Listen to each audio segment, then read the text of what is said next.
অন্তর্বর্তী সরকারের প্রধান উপদেষ্টা ডক্টর মোহাম্মদ ইউনূসের সঙ্গে বৈঠকে দ্বিপক্ষীয় সম্পর্ক নতুন উচ্চতায় নিয়ে যেতে ঐকমত্য হয়েছেন মালয়েশিয়ার প্রধানমন্ত্রী দাতো সেরি আনোয়ার ইব্রাহিম। সেই সঙ্গে বাংলাদেশি শ্রমিকদের জন্য সুখবর দিয়েছেন তিনি।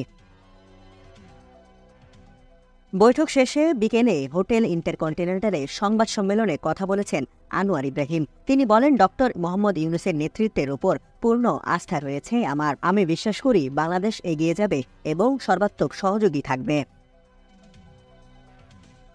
টিকিট জটিলতার কারণে মালয়েশিয়ায় যেতে না পারা 18,000 শ্রমিককে সব সহায়তা দেবে জানিয়ে আনোয়ার ইব্রাহিম বলেন, মালয়েশিয়ার শ্রমবাজারে প্রথম পর্যায়ে 18,000 বাঙালি নেওয়া হবে।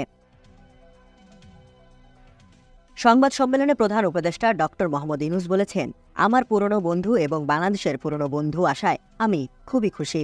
এর ওপর আমরা দায়িত্ব নেয়ার পর এটা প্রথম কোনো সরকার প্রধানের বাংলাদেশ সফর। তিনি আরও বলেন, আমরা আমাদের দ্বিপক্ষিক সম্পর্ক এগিয়ে নিতে সম্মত হয়েছি, যেখানে তারুণ্যের শক্তি এগিয়ে যাওয়ার বিষয়ে একমত হয়েছি।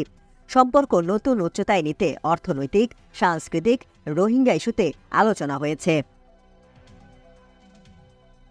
চতুর্থ ফ্রি ট্রেড এগ্রিমেন্ট নিয়ে আলোচনা হয়েছে জানিয়ে ডক্টর মোহাম্মদ ইউনূস বলেন, বাণিজ্য ও বিনিয়োগ, শিক্ষা, প্রযুক্তি সংক্রান্ত বিষয় এবং মানব সম্পদ উন্নয়ন, জনশক্তি রপ্তানি, যোগাযোগ অবকাঠামো উন্নয়ন এবং প্রতিরক্ষা সহযোগিতা সহ পারস্পরিক স্বার্থ সংশ্লিষ্ট ক্ষেত্রগুলো নিয়ে কথা বলেছি।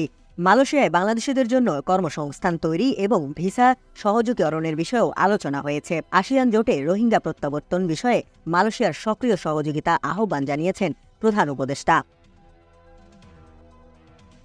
এর আগে শুক্রবার দুপুর 2:15টার দিকে হযরত শাহজালাল আন্তর্জাতিক বিমানবন্দরে এসে পৌঁছান আনোয়ার ইব্রাহিম। তাকে স্বাগত জানান অন্তর্বর্তী সরকারের প্রধান উপদেষ্টা ডক্টর মোহাম্মদ ইউনূস। পরে মালয়েশিয়ার প্রধানমন্ত্রীকে বিমানবন্দরে গার্ড অব অনার দেওয়া হয়। সেখানেই দুজনের একান্ত বৈঠক হয়।